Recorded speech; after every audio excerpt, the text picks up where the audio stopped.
Hmm. Hey there, welcome everyone. We are going live today just to talk about the Dragon Key.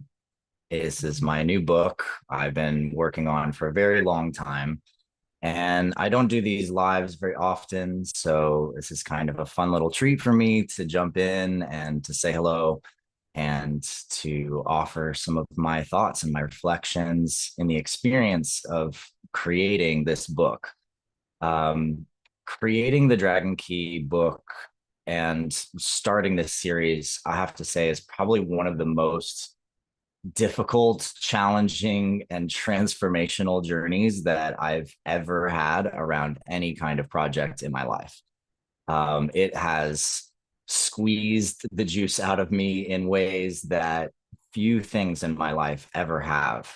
And I started capturing the memories of these different lifetimes, back when I was 18 years old. That was in the year 2000. So tells you how old I am. But really, for, you know, essentially 25 years, I've been gathering these writings and capturing these moments in other lifetimes with people that came into my life. And usually, what happened was some kind of spontaneous recall. I would see someone, they'd see me, we'd be in a conversation, and then there would just be this moment, this flash that accompanied this deep feeling of connection that essentially I couldn't deny the potency of.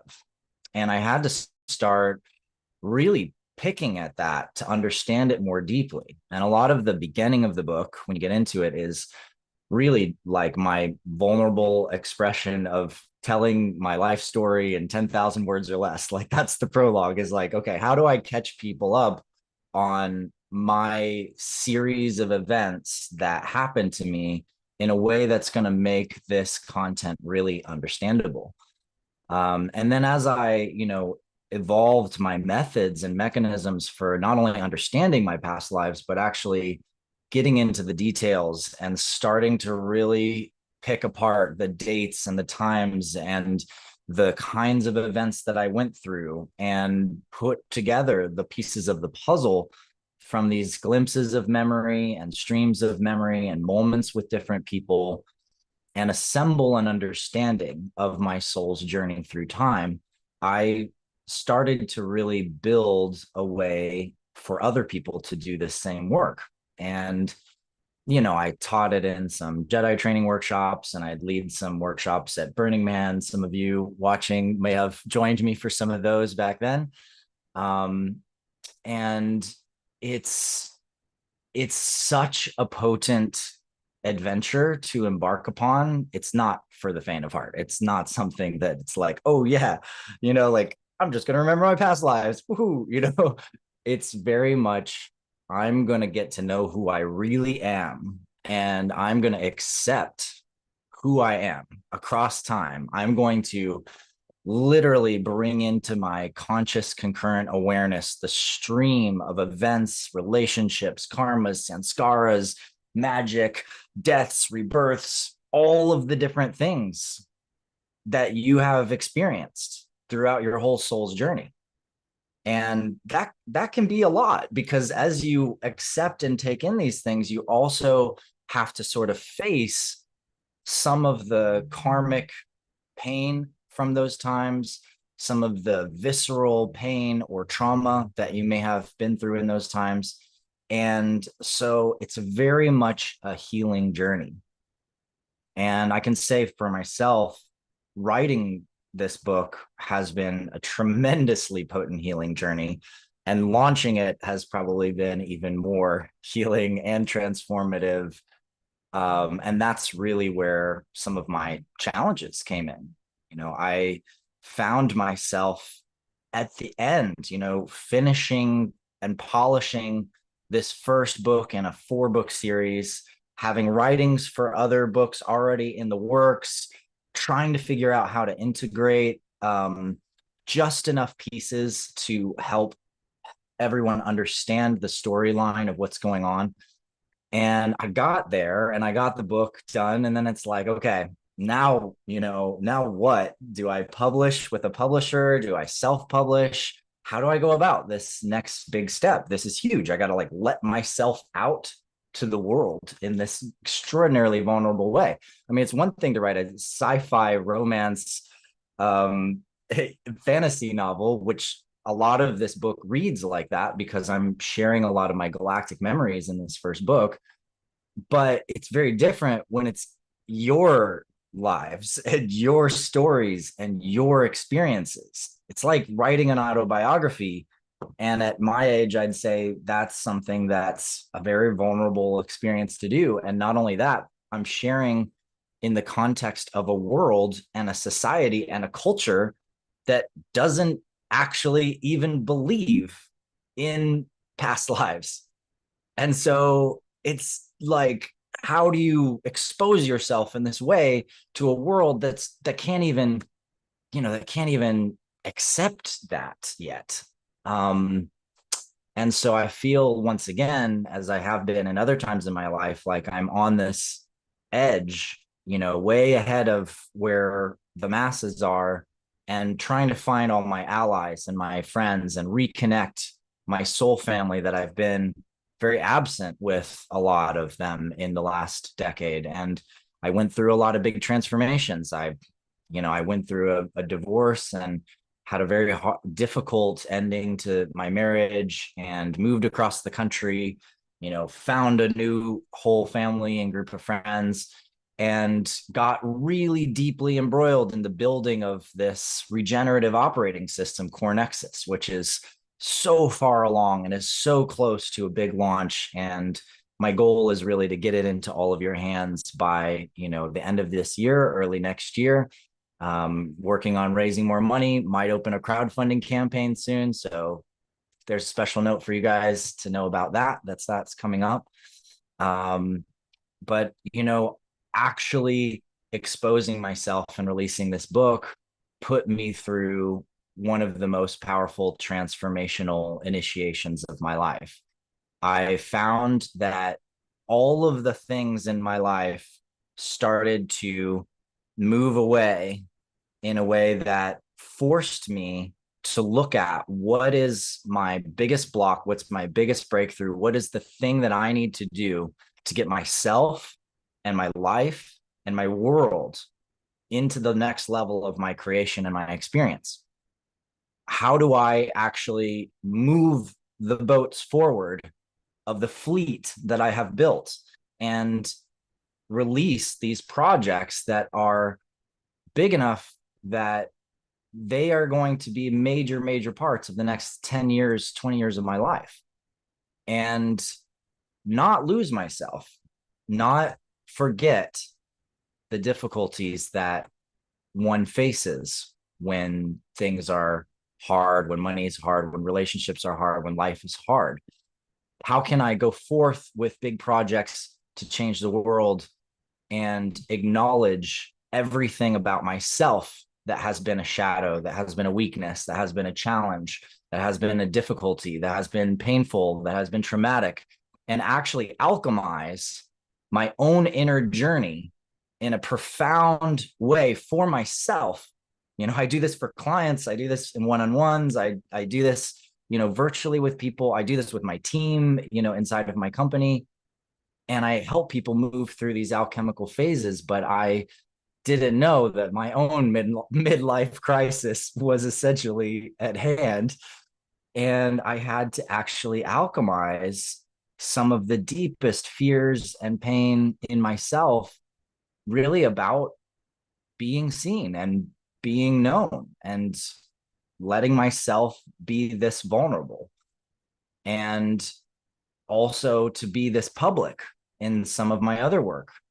And so the alchemy of my life literally showed me that if I don't release this book, then nothing else is going to move. And it was like everything stopped, everything got stuck.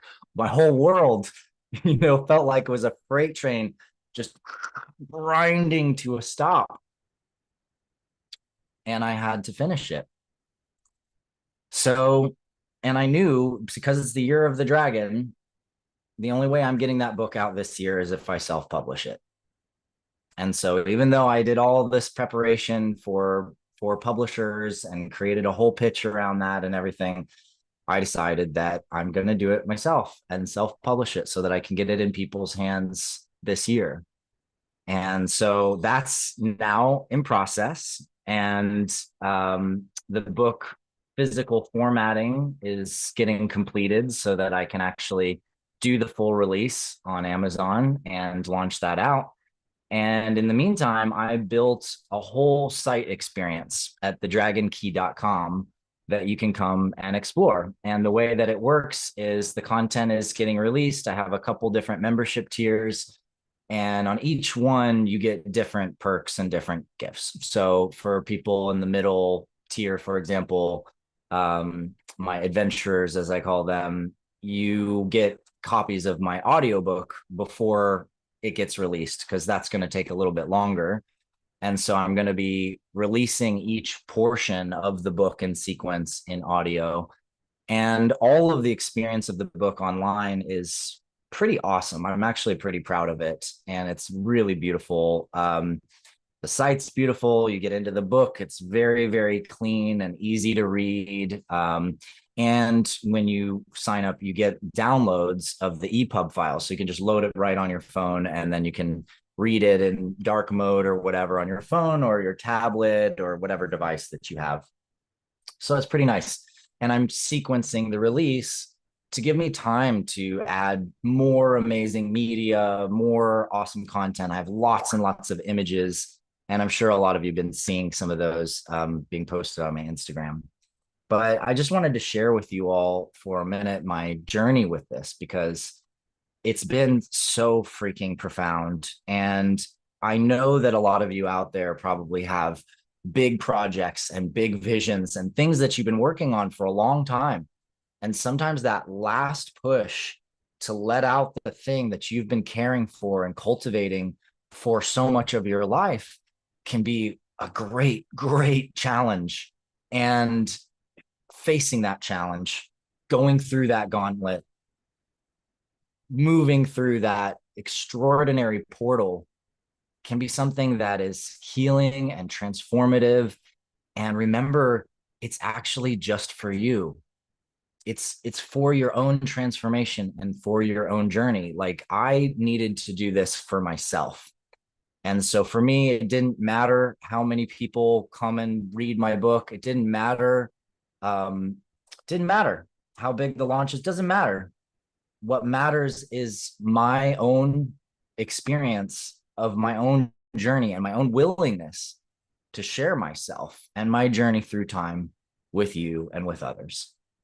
And that for me is the special, the sacred, the magic in this whole experience.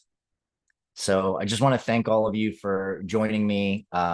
Appreciate the pride in me there, Sasha Starseed. Thank you so much. Lots of you beautiful people. Hey, Michelle, thank you so much. Appreciate the love for the book and the site.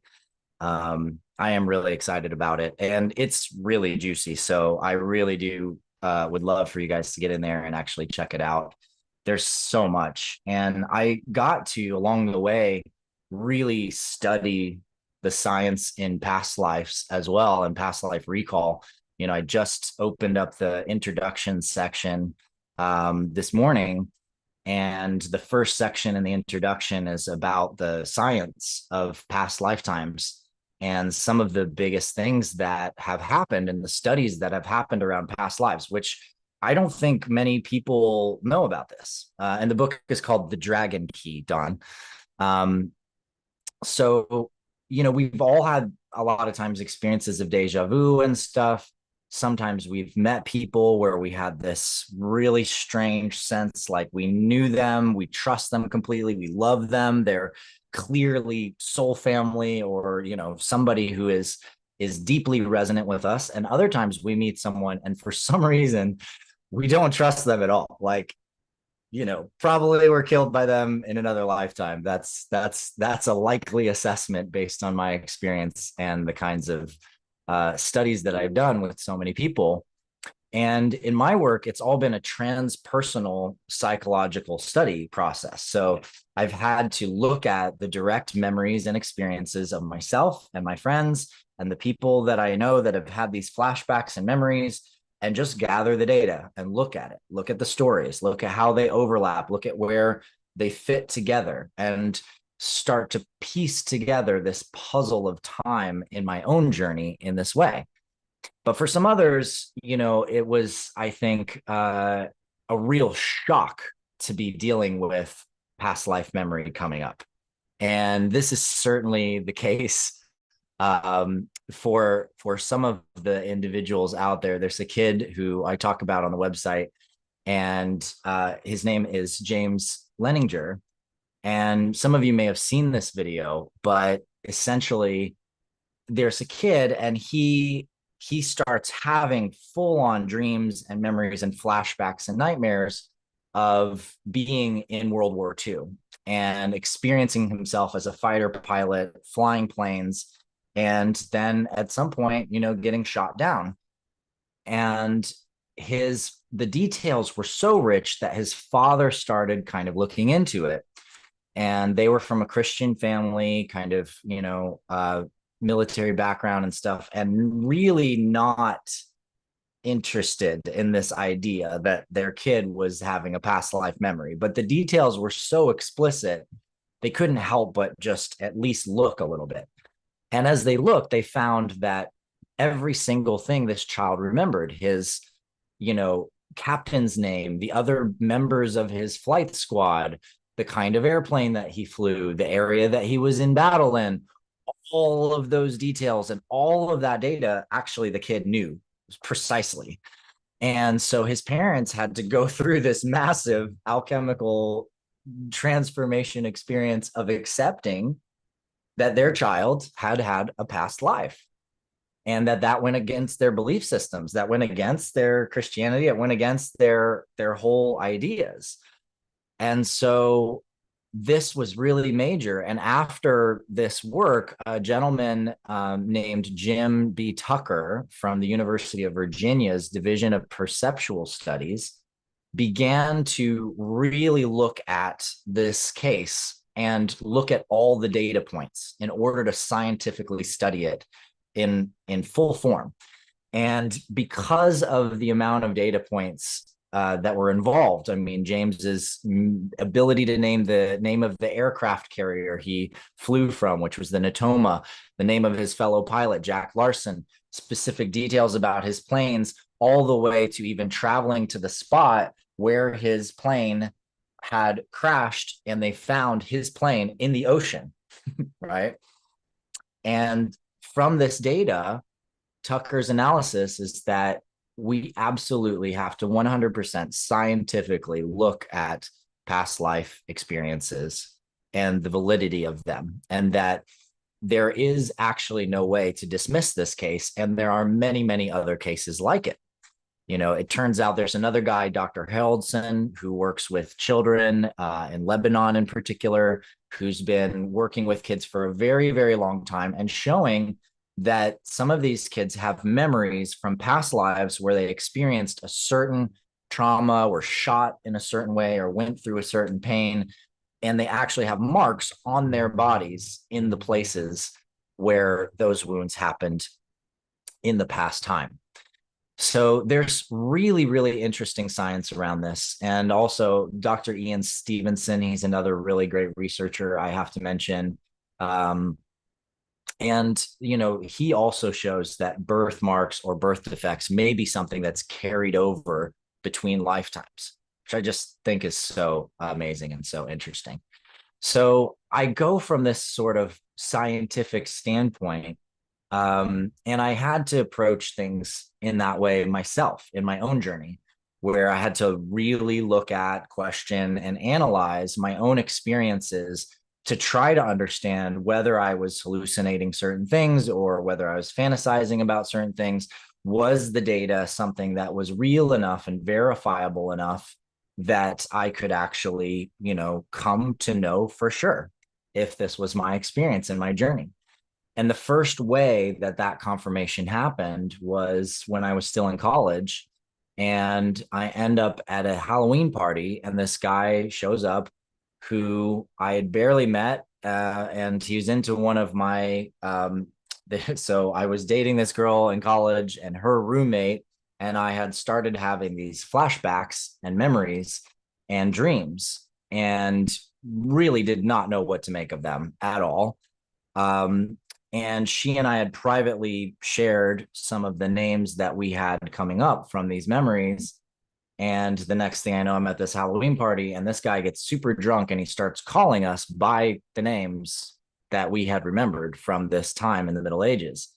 And not only calling us by those names, but apologizing for these horrible things that he did during that time where he laid siege to my castle. He burned several villages in my land. And he came to kill me in order to take her, battling over women. It's the classic, human male BS.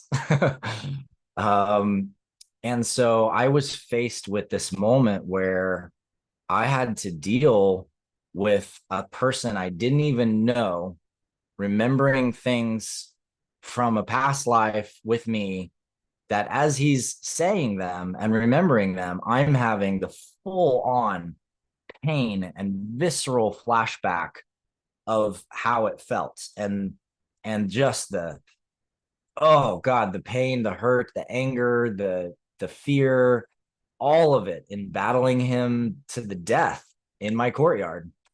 And I remembered us killing each other, and I remembered falling back on the stones of my courtyard, with a sword in my gut, pulling it out, and literally dying for the first time.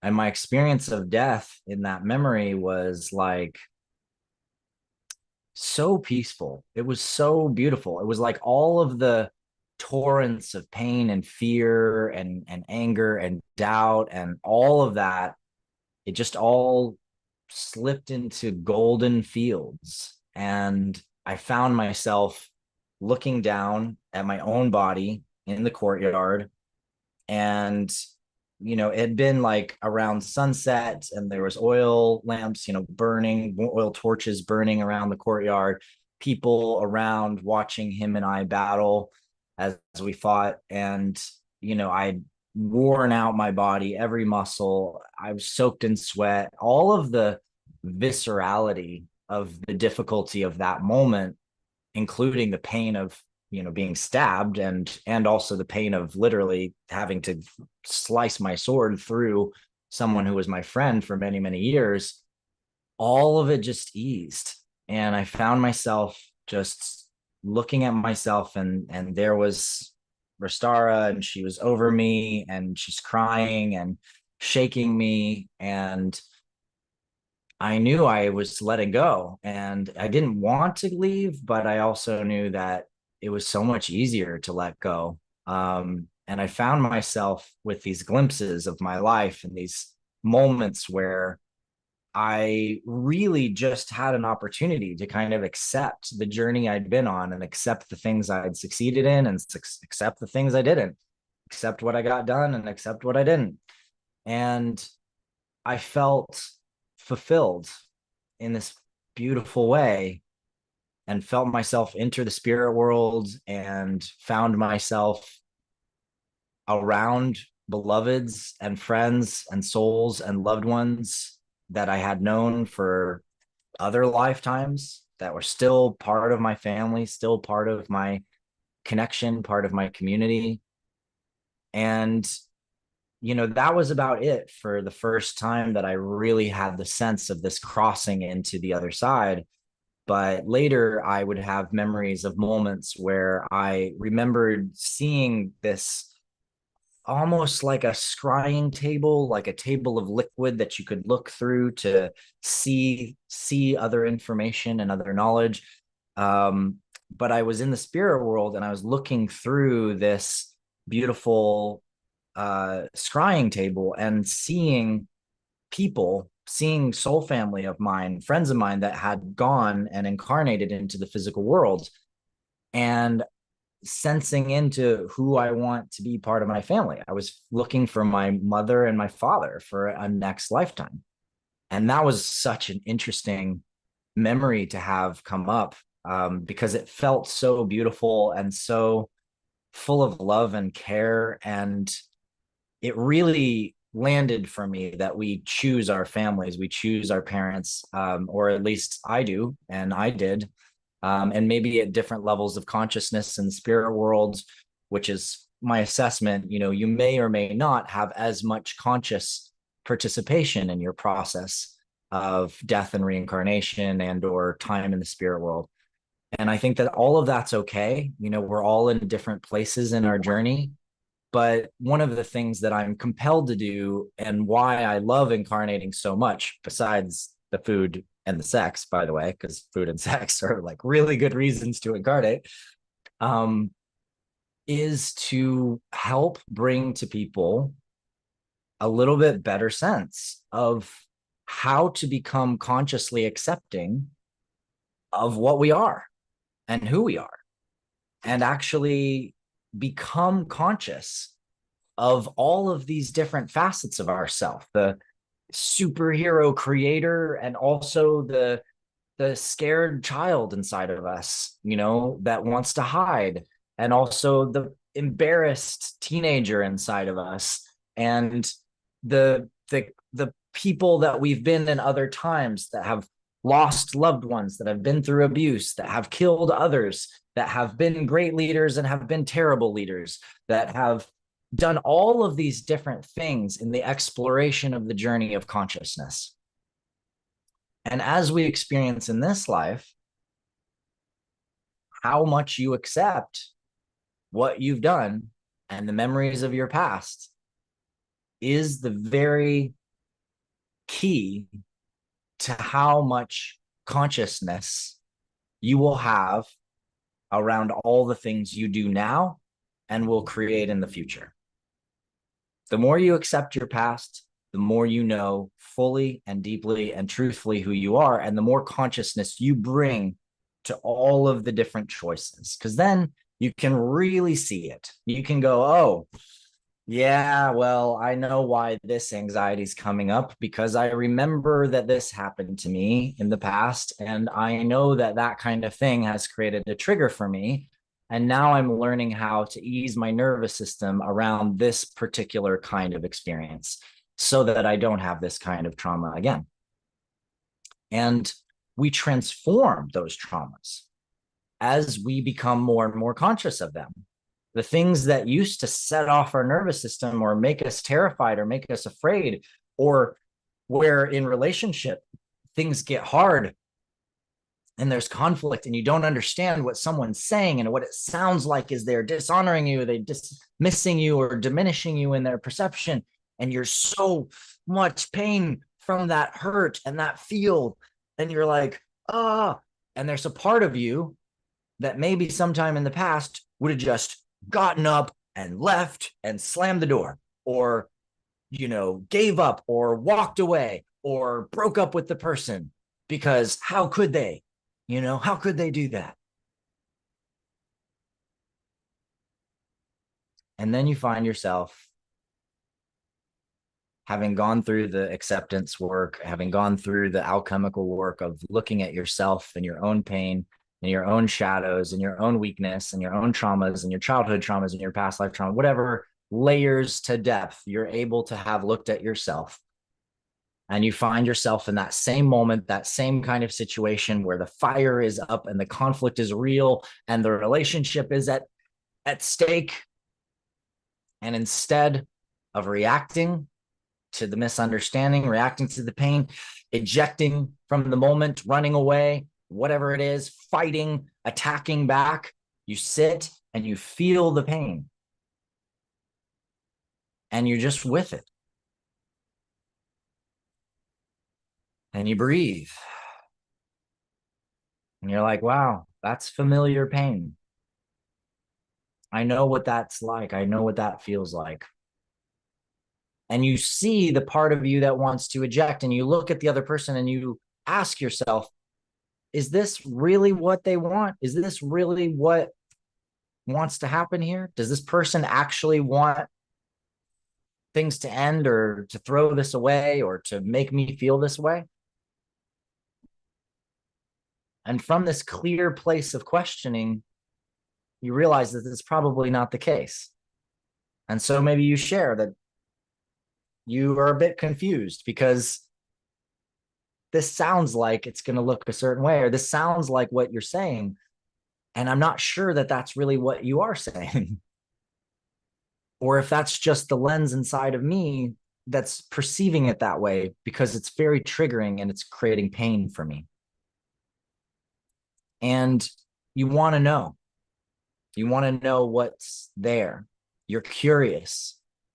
You allow the next layer to unfold in you and the person. You sit there in the pain, and instead of running away, you're breathing. And whatever part of your heart closed, whatever part of you shut down, whatever part of you has the armor up or the weapons out, and it's there, you very consciously put them down. You very consciously take the armor back off, and you let the person know what you're feeling, that you're feeling this pain because you're afraid, that you're feeling this way because you're being triggered. You're experiencing a trigger from your own journey in life, and that you don't want to perceive what they're sharing through that trigger, and you want to understand better. And sometimes words aren't even the thing that's going to get you there. Sometimes the words are not going to be enough, because when you're in these states of heightened nervous system pain and trauma, you don't know how to access the words. But what you can do is you can access your breath. And when you're in these states of clarity, often the grief that underlies this moment of pain will come up, and the other person will show you their grief because you're no longer fighting anymore. You're no longer in a space where there could be anger exchanged, and instead there's just a safety for what's really being felt. And that safety for what's really there, the magic of what's really there, lets that emotion flow and come up and gives you an opportunity now to care for and love what's really there, to love the underlying feelings and pain and emotion in yourself and in them. And transmutation, my friends, happens in that moment. That's a moment where you literally transfigure yourself from the victim in pain, in trigger, in anger, in doubt that could become perpetrator or victim or any of these kinds of dynamics, or hero and save the day, save the situation. All of that gets dropped. And instead, you're faced with this incredibly beautiful moment to just actually be, without a label, without a name, without anything to it, just to be yourself in all of your pain and all your shadow and all of your stuff. And that you're human right now, and that's all right. And that communication isn't perfect. Well, that's all right. What are you really committed to? What do you care about? Can you share that in those moments? What you care about, what you're committed to, what you're standing for. When you do that, these moments of trauma and these moments of pain in relationship can just go through total transformation. And it's absolutely exquisite. It's absolutely exquisite. And that marker point of making the new way, the new decision, the new action in the face of the conflict, that new action that you've now taken sets the stage for an entirely new pathway. And energy will change and move in all kinds of ways throughout your entire life.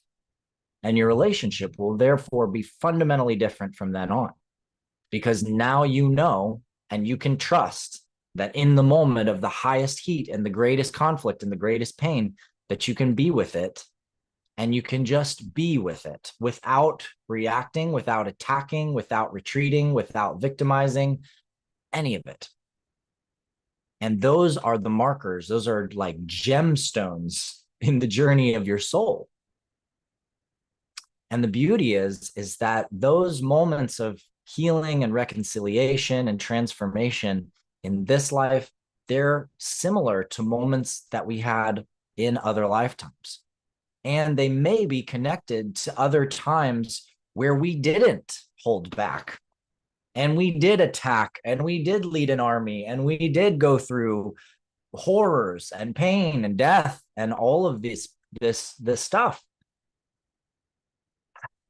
And so in the moment, in the now, when you can reconcile those states of conflict, you can literally feel parts of you across centuries, millennia, suddenly relax, like come in and be safe to be there and to be with you and to be in it with you. And that's a fantastic experience. It's so amazing. And the journey I've been on, healing my own past lifetimes and accepting these challenges so that I could heal more now and heal myself now and become more deeply and truthfully committed to my sacred work in this time, it's brought skills with it. It's brought awesome things that I didn't know that I'd get along the way. I found myself automatically knowing how to work with swords. I found myself automatically knowing how to do calligraphy without anybody ever teaching me how to do calligraphy. I found myself learning different ways of being in the woods and being in nature and knowing how to search and to hunt and to find trails. I found myself remembering specific ceremonial practices when I was running with indigenous elders and youth doing the prayer runs for world peace, and found these keys of the Lakota inside of me. I found practices of the art form of feng shui and sort of the Japanese arts of keeping spaces and energies clear so that everything can move fluidly and gracefully because of my past lives in Japan. And I found myself with great magic and knowledge about how to command the forces of the elementals in the universe because of my time in Egypt, and how to stand for things that matter in the face of holocausts, literally watching people all around you being slaughtered simply because they're herbalists, and particularly women, and facing the fact that you have to stand against something that's so collectively permeating the field with guilt and shame, and that this is the way it has to be, and knowing that you can actually not have it be that way and choose that you can make something different, choose that you can see things the way they actually are and people the way they actually are and love people the way they actually are, rather than take on the polarized or aggressive or violent lens that may be being fed to you. So in wrapping up today, I just want to share, we're coming into election time, and there's a lot of that vitriol going around right now, whether you are being shamed for being on the blue side or on the red side of the spectrum. And the reality is that, we're dealing with tremendous corruption right now in the system at all kinds of levels. And frankly, I don't think any of the choices are good choices. And so we have to really look at that once again as a people and see that perhaps, these top-down structures and this whole circus game of having this one big person who's supposed to somehow either save us or destroy us is just a story. And it's a story we've seen to be false over and over and over again throughout time. And we don't have to participate in that story. We can actually create stories where we, the people, rise and move together, that we stand for our own independence and interdependence with each other as a community. And that we don't have to be framed in one way or another. We don't have to be judged for whoever we vote for. We can actually be truthful and honest and loving and have real conversations with people about real issues and actually discuss the kinds of choices and decisions that are being made without us and figure out the kinds of choices and decisions that we are going to make together to create a better society and a better life for all of us. So I hope that you're kind and gentle and loving to each other in this election season. And also, I invite you to come to thedragonkey.com and explore my book. It's been really a pleasure to share with you my journey and some of my challenges and the pain and rebirth and the magic that this thing has led me through. And thank you so much for tuning in and for checking out this live. Even if you just stopped in to say hi for a moment, I really appreciate it. It means a lot to me. And yeah, I'm going to do my best to show up a little bit more on video here in this next cycle. It's something that I actually struggle with a lot because I'm great at getting on stage and talking in front of massive groups of people, but just coming and sitting in front of the camera and talking to my camera is just not as exciting or appealing to me. But doing it with this Instagram live and seeing you guys saying hi and sending love, it really means a lot to me, and I really appreciate it. And I'm excited to be kind of emerging from my dragon cave as all of this new magic has been cultivated, and offer you my gifts of my exploration of my lifetimes and the science and the practical methods of reconnecting to your own past life memories, learning about them, understanding them, discerning them, figuring out what's archetype and what's your actual personal, real, visceral, individual experience. That's a really critical piece. And then sharing with you essentially some of the history in this galaxy and what's gone down. The book uncovers some of the secrets of what happened in the Orion Wars and what the whole reptilian thing was all about. If you've heard all about that and think it's all a bunch of woo-woo, well, there's some real stuff back in there.